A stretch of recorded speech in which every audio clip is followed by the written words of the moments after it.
Hi, I'm Eddie Wu, and I'm a mathematics teacher. One of the things that I love most in the current sort of educational milieu is the real recognition through work of people like Carol Dweck and Joe Bowler about the growth mindset and how important it is to give messages to our students about the importance of struggle and the ability for them to grow and their capacity to actually change their brains, which I think is amazing. But I think often we stop at applying it to students.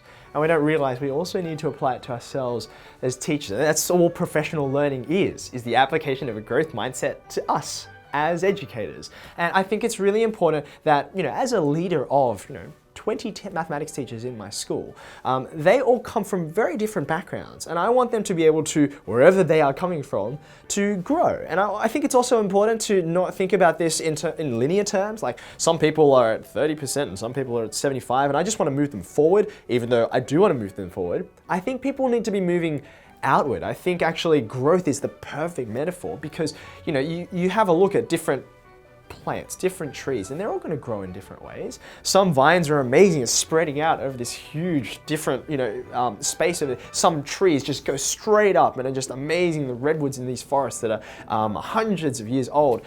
Everyone comes with a different background, a different skill set, and I think cultivating that diversity and recognizing those strengths that are unique to among my staff, people who've come into teaching from industry, people who maybe came from primary or a different subject, people who have just been all in with maths their entire lives, every single one of them brings a different set of skills, and their ability to teach a diverse range of students actually hinges on their ability to maximize on the strengths that they have, to take the spots where they perhaps may be naturally weak and sort of bolster them with the skills of their colleagues. I think that's why team teaching is such a powerful mechanism to use in the classroom, because there's nothing quite like, even though you may talk about things in the staff room and say, oh, that's a great idea, I'll bring that into my classroom, it's totally different to see it actually work live, even if it takes 60 kids in the room to have to make that happen.